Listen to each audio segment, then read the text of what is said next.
دوستو، پاکستان میں بہت کم عام روایتی طرز کی فلموں سے ہٹ کر فلموں کی تیاری پر توجہ دی گئی ہے۔ اس عدم دلچسپی کی ایک وجہ شاید یہ بھی رہی ہے کہ فلم بینوں نے ہمیشہ سے ہی مختلف طرز کی فلموں کو پسند نہیں کیا یا انہیں وہ پذیرائی نہیں بخشی جو ان کا حق تھی۔ پاکستان کی چند تجرباتی فلموں میں ایک بڑا نام اردو زبان کی فلم زندہ لاش کا ہے، جس کی تحقیق میں لاتعداد انسانی زندگیاں ختم ہو گئیں۔ میں نے آب حیات تیار کر لیا ہے، آج میں نے موت کو شکست دے دی ہے، میں نے موت کو شکست دے دی۔ اب موت اپنا مکروہ دامن سمیٹ کر ہمیشہ کے لیے وقت کے کوہر میں ڈوب جائے گی۔ میری زندگی کا حاصل، اب میں وقت کی انتہا تک زندہ رہوں گا۔ اسکرین انٹرپرائز کے بینر تلے تیار ہونے والی یہ فلم 14 جولائی 1967 کو آل پاکستان نمائش کے لیے پیش کی گئی۔ ہماری آج کی فلم زندہ لاش ہے۔ بات کریں گے اس فلم کے معیار، کہانی اور اس سے جڑی معلومات پر۔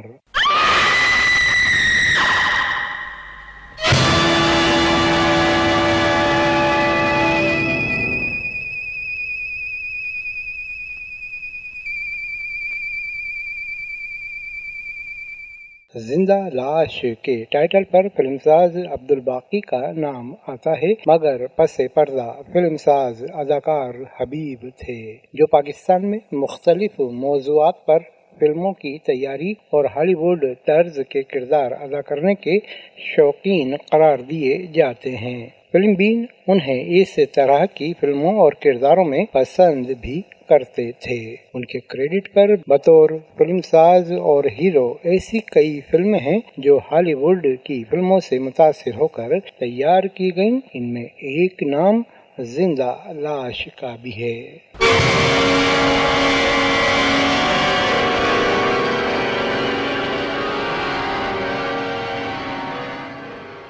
ہالی ووڈ میں ڈریکولا کے کردار پر متعدد فلمیں بنائی گئی ہیں۔ ان میں کرسٹوفر لی کو ڈریکولا کے کردار میں دنیا بھر میں شہرت ملی۔ پاکستان میں اس موضوع پر اداکار حبیب نے زندہ لاش کے عنوان سے فلم تیار کی تو اداکار ریحان کو ڈریکولا کے مرکزی کردار کے لیے منتخب کیا۔ ریحان مرحوم نے اس کردار کو اپنے چہرے کے اتار چڑھاؤ سے امر کر دیا۔ اس وقت بھی اور آج بھی فلم ناقدین اس بات پر متفق ہیں کہ کرسٹوفر لی کے بعد اگر کسی اداکار نے ڈریکولا کے کردار میں خود کو منوایا ہے تو وہ اداکار ریحان ہیں۔ یہ دروازے تو مہمانوں کے خیر مقدم کے لیے ہمیشہ کھلے رہتے ہیں۔ زندہ لاش کے ہدایتکار خواجہ سرفراز تھے۔ خواجہ سرفراز اس سے قبل اداکار حبیب کو ایک اور مشہور زمانہ کردار دیوداس میں سلور اسکرین پر پیش کر کے داد وصول کر چکے تھے۔ جس طرح اداکار ریحان نے کرسٹوفر لی کے ادا کردہ کردار میں اپنی اہمیت منوائی، اسی طرح برِ صغیر میں کے ایل سہگل اور لیجنٹ دلیپ کمار کے ادا کردہ دیوداس کے کردار میں اداکار حبیب نے عمدہ کردار نگاری کا مظاہرہ کر کے خود کو منوایا تھا۔ زندہ لاش میں خواجہ سرفراز نے بلا شبہ شاندار ڈائریکشن کا مظاہرہ کیا۔ فلم کے آغاز سے انجام تک ہر شعبے میں ان کی گرفت مضبوط نظر آتی ہے۔ فلم دیکھتے ہوئے فلم بین خوف کے اثرات محسوس کرتے ہیں اور کئی مقامات پر چونک بھی جاتے ہیں، جو اس امر کا ثبوت ہے کہ خواجہ سرفراز اپنے کام میں 100% کامیاب رہے۔